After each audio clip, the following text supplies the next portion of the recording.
So there we are in the lobby of the Airbnb we just checked out of.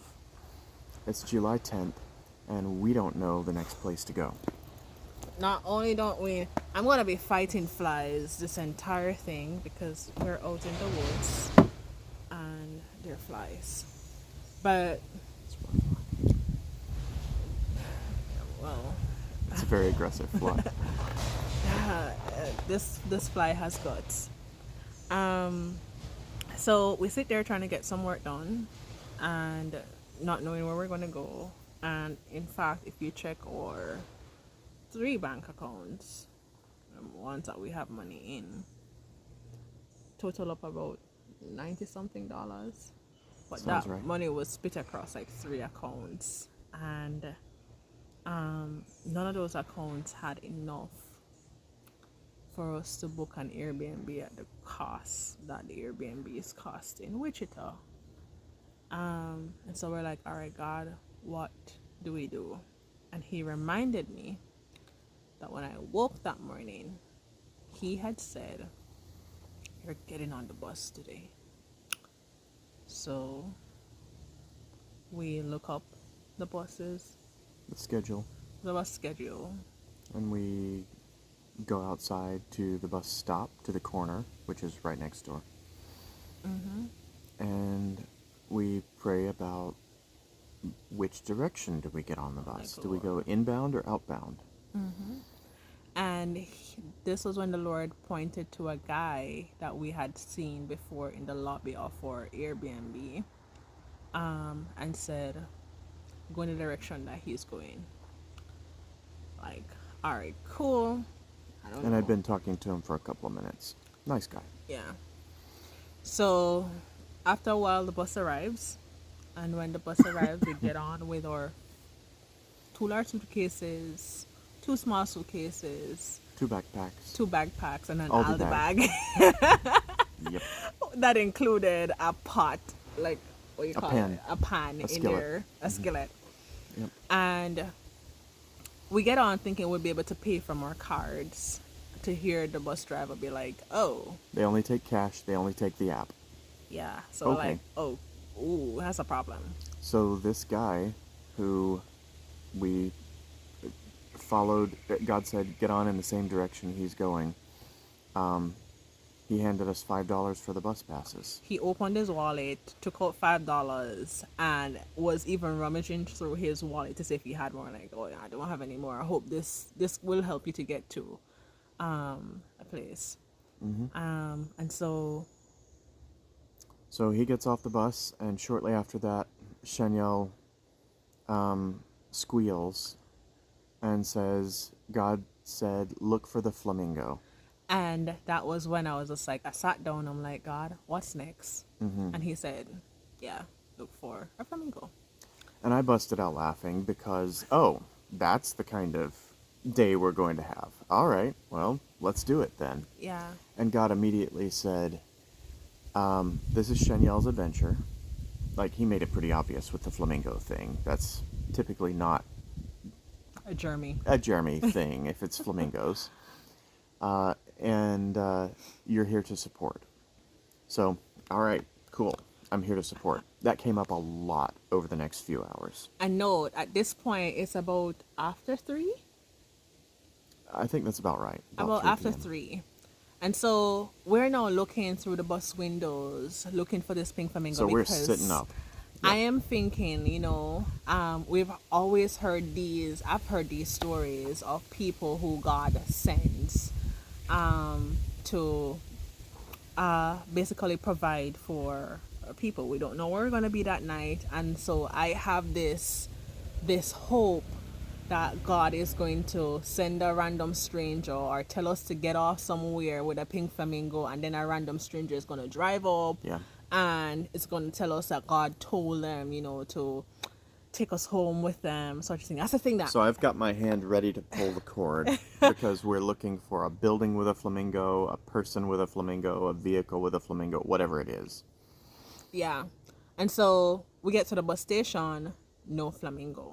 Yep. We got off the bus, and we sat down on one of the chairs because I'm like, the flamingo must be somewhere in the bus station, or maybe there's somebody that's going to come through the bus station with the Or maybe flamingo. maybe one of the buses is painted with flamingos, the way they put big paintings and ads on buses. And so Jeremy goes and even asks to check, are there any buses with flamingos, sort of thing.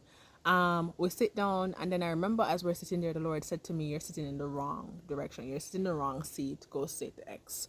And so we get up our stuff and move to the seat that I felt the Lord was telling me to go sit on. And we sit there. And we sit there. And we sit there. No flamingo.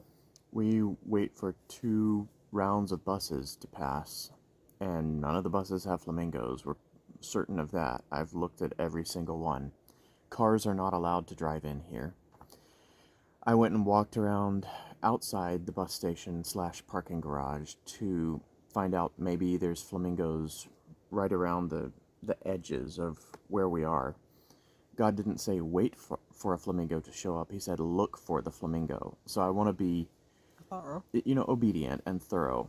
Not in a God is an evil genie and he's trying to trick us with word games sort of way, but just, hey, if the king of Israel was supposed to beat the arrows against the ground 5 or 6 times instead of 3 times, I'm not going to sit on a bench and wait when God said look, unless God tells us waiting is looking. Like, this is the way you're supposed to look.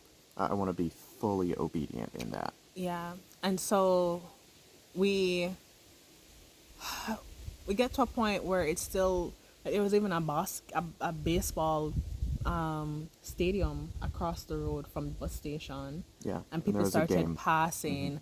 And so I'm like, God, it must be one of these people. Like, I still had that hope, like, this is how God is going to do this thing.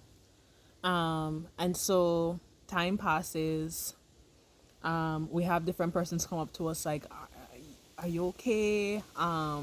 Just bus station employees. The bus drivers and staff are Very very kind helpful. in Wichita.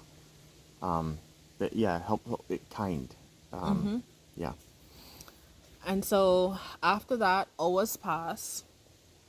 The bus station basically closes, And and we've been told we can stay until it closes at 9:30. yeah, at this point, the security guard is like, "Oh, I'm going to be here until this time, so you can actually stay here because they don't let anyone stay Yeah. overnight in this place." The time for the security guard comes to leave, and still no flamingo. The So sorry. the baseball game ends. A whole bunch of people pass through.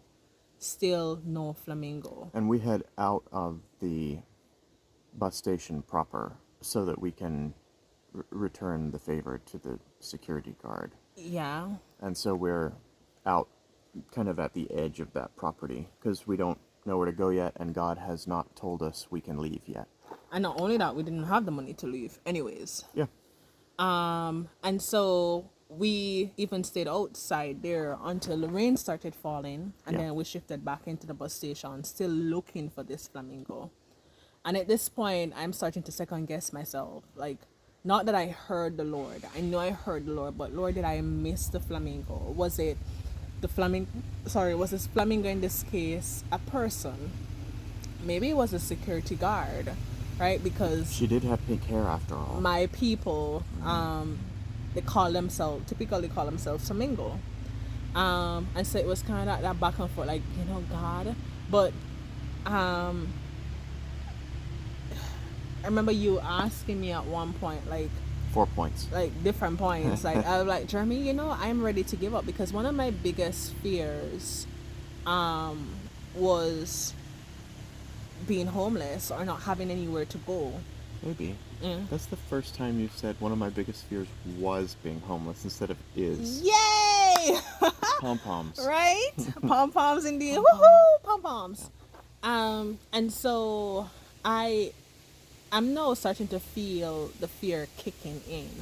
Like, God, did I miss something? And I remember I turned to you the first time. I said, Jeremy, I'm ready to give up. Like, watching the baseball game end and people walk by us, many of which felt like they were trying not to meet our eyes, And I didn't get that feeling. That. was was very hard for me.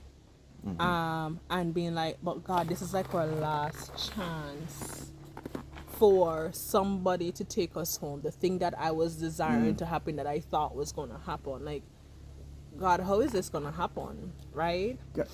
God had been saying things like, "You'll be staying with someone," and we'd asked him, "Can we stay with believers?" and gotten affirmation on that. So we were, yeah, we were definitely at that point still kind of in the mode of thinking we'd be rescued, sort of. But you Yeah. don't get rescued from God. That's not a thing. Yeah, and the thing is, he didn't promise us around this particular thing, like, oh, you're gonna stay with a believer for this. Right. It was just that he had told us before, you're staying with believers, and we had seen that come to pass. Like, the Airbnbs that we stayed in were with believers. But you paint this picture in your mind like, oh God, I'm out of resources, I'm out of money, and I've heard people come with this testimony of this is how God did it for them. That's the way that I would want it. Or the last way you did it for us. Or the last way that he did it for I'd us. fall into that frequently. There's a saying, generals are always always preparing to fight the last war. I find myself in that mindset frequently, like preparing for God to do the next thing the same way he did the last thing. Yeah. And so eventually it gets to, I think, like after 10, and I turn to you and I say, Jeremy, I think I'm ready to throw in the towel. I think Yeah. that was how I put it. And what did you say? Oh, I don't remember exactly what I said, but It's a there, mission. yeah, oh, have we completed the assignment? Because I was getting a strong sense of, well, I mean, I was dealing with my own stuff. God never uses you to minister to someone else without also ministering to you. And so he was growing me through all of this, despite my supporting role. I mean, that was what he had for me in that, and it was really powerful for me. And so, is the assignment complete? Have we completed the assignment? Because there were two things that were hitting at that moment, at least. One was, we've come so far. Like, uh, we may have done the hard part already here, and it would be an awful shame to throw in the towel when we're already we're already there. Two was, what does throwing in the towel mean? Like, what towel do we have to throw? What do we get out of if we throw in the towel? I mean, does we say I give up and suddenly the problem solves itself? Like, it's not a self-solving problem. And so gently communicating with her from a position of trust and faith rather than a position of fear was what God was doing with me. But that was needed a few times. Quite a few times. That security guard was done at, I think 9:45 was her last rounds, and she was done.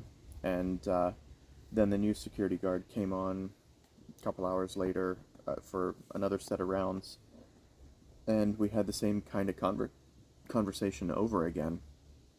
And so maybe 10 p.m., 11 p.m., something like that. Something like that. And we were exhausted.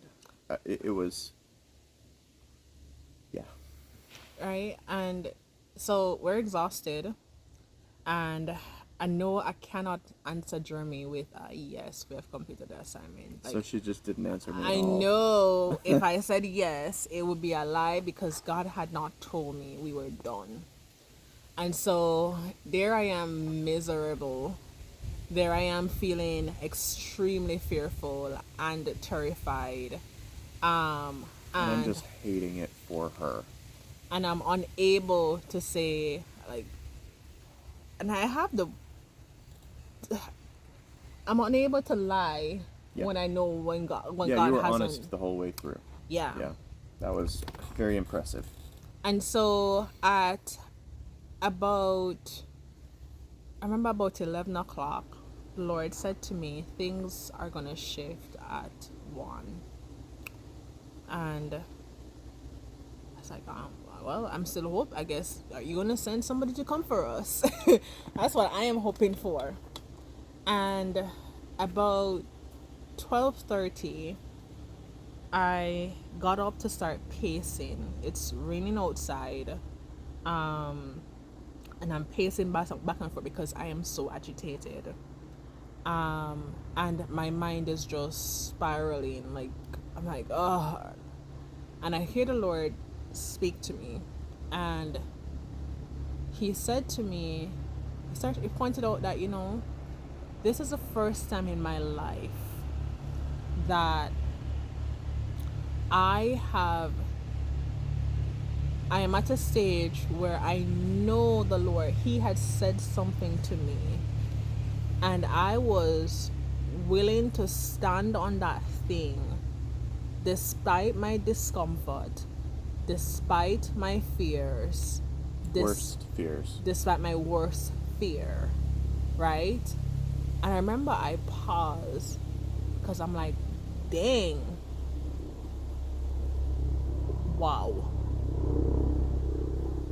And immediately my heart shifted into a level of gratefulness. And I started to thank the Lord for helping me to get to this level in him, and my ability to hear his voice, and my trust in the fact that I have heard his voice. Yeah. Because that was never in question the whole time. It was, through the reminders of rejoice always, pray without ceasing, and everything give thanks. Thank you, Dr. Henny. Yeah.